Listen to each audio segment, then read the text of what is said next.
In today's story, we'll talk about the case of the famous TikToker Amir Ismaa. He's known by this name, Amir Ismaa. His problem is that he's too kind, to the point that his kindness has led his friends to take advantage of him to the point where they KAling him. Imagine, your only mistake is being kind in a very dirty time where kindness has become a weakness. Peace be upon you, my dear friends. How are you? I hope everyone is well, so get ready. As you saw in the introduction, today's story is truly heartbreaking, and it happened just a month ago at the time the video was filmed. The story has many sad details and includes betrayal from those closest to you. So get your coffee, nuts, or anything to entertain you while you listen to the story. And most importantly, pray for the Prophet Muhammad, peace and blessings be upon him. Let's begin with God's blessings. Our story today begins with a young man in his 20s named Amir, known as Amir Ismaa. He's famous on TikTok with more than 300,000 followers, and many people love him. He used to post videos, and not alone. He used to film videos with his brother Samir, who was also nicknamed Samir. Listen to Amir and Samir, listen. They were both very kind and used to post lighthearted, fun videos, which is why people were drawn to them and their follower count increased day by day. But God's will be done. One day, Samir was riding his motorcycle, going somewhere, when he had an accident and passed away. So Amir was left alone, heartbroken. Imagine being with your brother, more than just a brother to you, 24/7, like best friends, posting videos and joking around. Your relationship is so strong, wherever you are, your brother is there. Then suddenly, your brother gets into an accident and passes away. You're devastated. Even when you make videos, your spirits aren't the same because you're used to posting videos with your brother. That's exactly what happened to Amir. He's completely broken and can't even film anymore. He misses his brother and their poor mother. Didn't I tell you about their mother? She only had 2 sons, one of whom passed away, leaving Amir. The mother was heartbroken, and Amir was devastated, unable to live a normal life like he used to with his brother. Time passed, and Amir never forgot his brother. He frequently posted videos on TikTok mentioning him, saying things like, "I miss you, I'm nothing without you, and I wish we had grown up together and stayed together." These were words expressing his longing for his brother. As you saw, this was Amir's situation after his brother Samir passed away. Anyway, days passed, and Amir was well liked, even in the neighborhood. He had many friends. Although I'm the type of person who doesn't support having too many friends, ask someone who's been there. Back in the day, I had countless friends, a ton of them. I was open to everyone and friendly with everyone, but as the years went by and you learned, I realized that having too many friends isn't beneficial. Okay, be good to everyone. Let people like you, respect you, and greet you. But don't make them close friends. Try to keep your circle of friends as small as possible. Okay, be known to everyone. Whenever you go somewhere, let people greet you, but don't let them get too close, understand? Have 2 or 3 close friends at most, and meet up with them every day.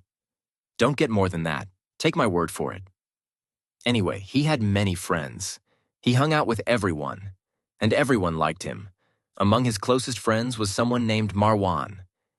He's nicknamed Farghali. They call him Farghali. Tell me this name anyway. This Farghali, or Marwan, came and asked Amir for a certain amount of money your friend came to you broken. He didn't need the maximum amount. He told you he needed this amount. And Amir, as I told you, and I repeat, with his kind heart and chivalry, he didn't give anything to everyone. He thumped his chest and said, "Don't worry, this is what you need. Take it, and if you need anything, let me know." He gave him the money and said, "Thank you," and took some of it and left his friend lent his friend. Nothing strange so far, right? Okay, here's where the trouble starts. Farghali was late. He'd been ignoring things for a while. We know that when someone borrows money, they try as much as possible to get it back quickly, and if they're late, they should tell him. "This happened to me," he said. Your friend is your brother, after all. Go to him with a kind word, man, and he'll tell you, I forgive you. I don't want it anymore. But to evade him and ditch him, these aren't the actions of a man. That's what Farghali did. He started ignoring things. So Amir said, "What's wrong with my friend? At least come and talk to me. I don't have anything but to stay silent like this. That's it." He lent him money, but it's no use. "I'll go and talk to him."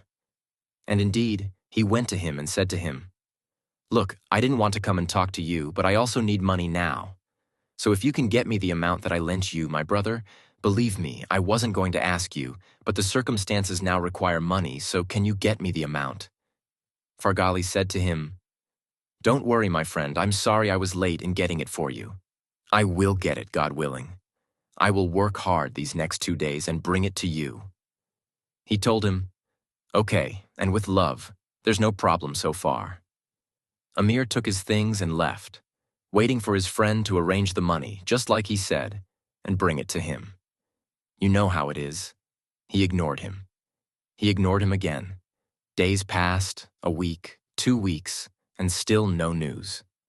"Well, you just told me you'd arrange it within these 2 days and come to me." He stayed silent again. "No, that's rude. A friend like that is rude, and you treat him with rudeness." But Amir, as I told you, is a good and well-mannered person, from a respectable family, a family that knows how to raise children, so he didn't treat him rudely. He went to him a second time, and it was on a Friday. He went to him again, politely. "Brother Farghali, what's wrong? I'll arrange it for you in a couple of days.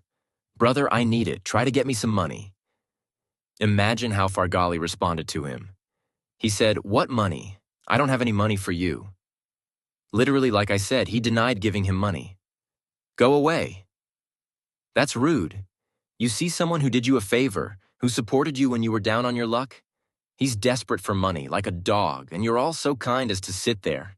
You're broke, you don't have a single rial, and someone stood by you, gave you money, and then stopped for a while, still being respectful and kind.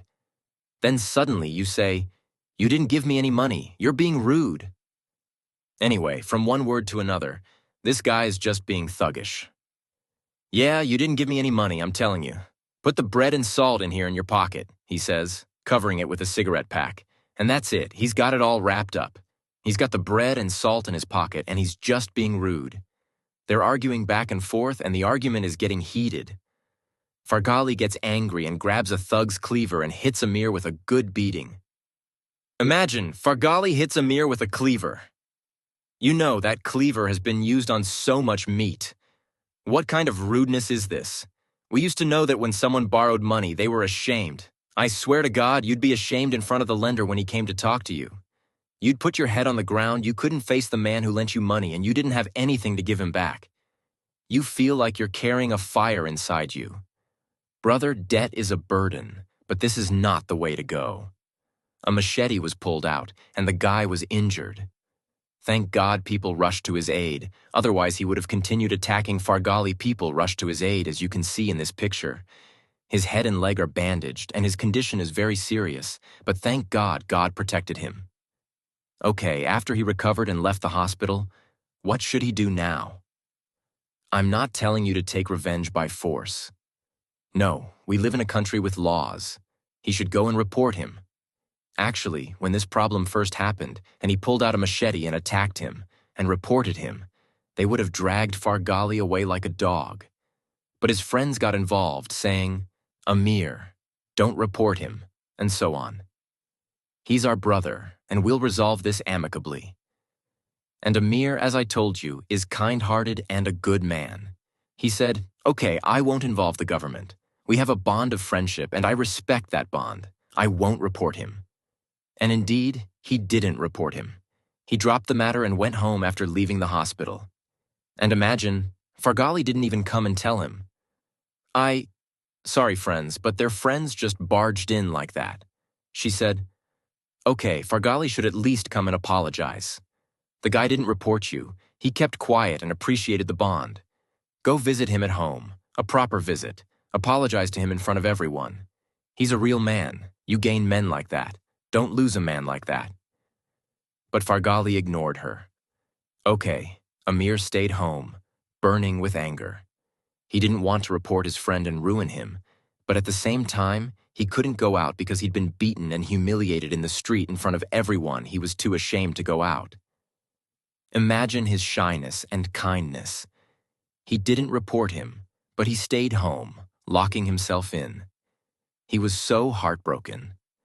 At least if he had come and apologized, he could have gone out in front of everyone and said, "We're reconciled, and my friend came and apologized to me."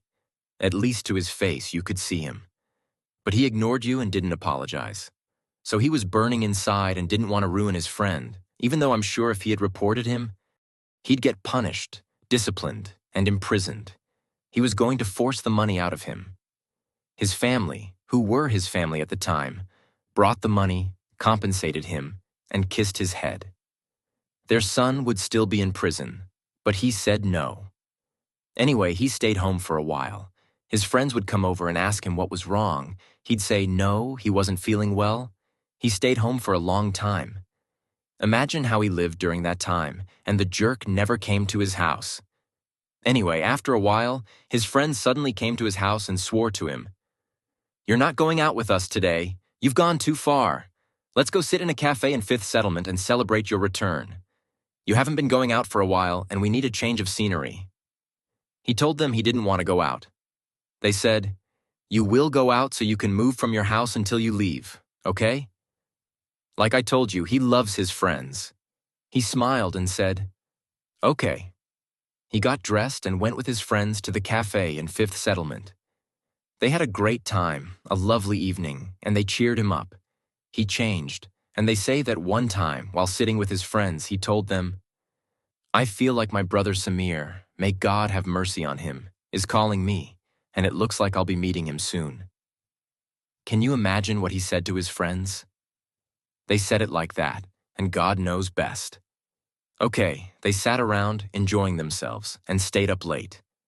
Suddenly, his friends got up and said, "Listen, Amir, let's go to this cafe. We didn't like it. There's a nice cafe in Heliopolis. Let's go and continue our evening there." He told them, "What's so great about this cafe? We've been having a great time since we arrived, and the atmosphere is wonderful. Let's stay here." They told him, "Let's go to the cafe in Heliopolis." He said, "No." To his surprise, all his friends wanted to go to Heliopolis except him. He said, "Okay, since most of you want to go to Heliopolis, let's go. Although I don't see anything special here, we're not missing anything. Let's go." And they left. Imagine this. When they arrived at the cafe in Heliopolis, they were surprised to find Farghali and his friends sitting at a table in the very same cafe they were going to. Okay, now who can convince me it was just a coincidence? The guys were sitting in Fifth Settlement. Then at a certain time, they all decided to change cafes and go to Heliopolis. Even though there's a distance between Fifth Settlement and Heliopolis, they're in the same neighborhood.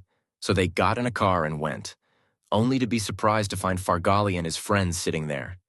Is that a coincidence? God knows best I don't want to speculate or judge anyone's intentions, but I don't think it was a coincidence. Anyway, they arrived at the cafe and there was Farghali and his friends. Then Amir and his friends walked in, and the moment they met, their eyes met. Farghali stood up respectfully and said, "I'm sorry, Amir," and kissed him on the head. "I'm sorry, my friend, I was wrong about you, and I don't know what else. And the money you want from me, don't worry, I'll get it for you. I'm sorry for what happened, and thank you for not reporting it, and I don't know what else to say." The kind prince accepted it and told him, "It's okay, man, you're my brother. Even if you don't bring the money, by God, I won't do anything, brother. Would anyone dare to overstep their bounds with their brother or cause trouble with him? You're my brother, first and foremost, and we've shared bread and salt. I forgive you." The two groups sat together at a big table laughing. Things were good. Amir's spirits lifted. He started smiling. "Farghali and I are friends again, we're friends again, and life is good. A person loves friends." Amir sat down, everyone happy and joyful. They kept insisting that life was good up to this point, even though I wasn't happy with what was happening. He came to find Farghali and his friends at the cafe, and by chance, his friends insisted he leave the house and bring him something. I wasn't happy with the situation. God knows best. What do you think? Write your opinions in the comments below before I continue this story of chance. Anyway, that's what happened. They finished their gathering, sitting happily. Everything was fine. Suddenly, Farghali got up and said, "I want to go get cigarettes and I'll be back. Come on, Amir, let's go, you and I." He grabbed Amir and pulled him out of the cafe. The guys were happy. "Come on, friends, go on. There's no more enmity or love. Go get the cigarettes, both of you." So they went out together, and Amir was happy seeing Farghali getting closer to him, and everything was going well. They left the cafe to get the cigarettes. As soon as they were a little way from the cafe, Farghali suddenly pulled out a cleaver he had hidden behind his jacket. He suddenly pulled out the cleaver and treacherously stabbed Amir in the neck. That's literally what happened, unfortunately. We thought Farghali had changed and become a good guy, but no, the man had a plan. He had hidden the cleaver from the beginning, so he treacherously stabbed him more than once. They said he stabbed him twice until Amir died. He fell to the ground. It's infuriating, I swear to God, infuriating. What kind of person is he? He was always there for him. Anyway, he fell and passed away. People in the street were saying, "Dead, dead, dead." His friends all ran out of the cafe, shocked. What happened? They saw Farghali standing in the street with the cleaver. Motionless and covered in blood, Amir was on the ground. As soon as his mother heard the news, she fainted from the shock. Can you imagine? A mother whose first son died in a motorcycle accident just a few years ago, and now her second son is betrayed by his friends like this. What more can she possibly go through? Farghali didn't think. Didn't he think that he had a mother who had just lost her first son? Farghali didn't think that this man, out of loyalty and friendship, didn't report him and let him go to hell, even though he deserved to go to hell. I'm telling you now, I'm someone who has lived in Egypt for over 10 years, and I see people on social media talking about Egypt as if it's a jungle with no officials or anything. I completely deny this. Yes, there are bad people in every country, good and bad, and Egypt has bad people too. And just as there are bad people, there are good ones. You know, if you're in Egypt, even one bad person. If someone does something wrong to you, go to the nearest police station and report them immediately. I swear to God, they'll drag him away, especially if you're a foreigner. You're a foreigner, and you're in Egypt as a guest. If someone does something wrong to you, try it, my friend. Go and report them and then tell me what they do to him. They won't humiliate him or drag him away in front of God and everyone. They don't joke around. There's a government in this country. Go and report it, and by God, they'll get you your rights. But if you come and say, "God, I'm facing Egyptian thugs who stole something from me and I don't know how to get my rights back," you're clueless. You're useless. How can you not know how to get your rights back when you're in a country with laws and a government? I've lived in Egypt for 10 years, and I know what's going on. I live like a king here, and nobody can tell me what's what. I'm a foreigner, not Egyptian. Living here with my feet up, I know that if someone does something I don't like, I know how to get my rights back. And I'm not telling you to use a thug. If someone comes and lays a hand on you, then lay a hand on them. No, you're just getting yourself into trouble. Simply report him, and he'll regret the day he ever met you. What brought me to this guy and made me insult him? He'll say, "Anything you see on social media is a lie. It's just a few people who didn't know how to stand up for themselves and encountered some bad people, so they started portraying the whole country as bad.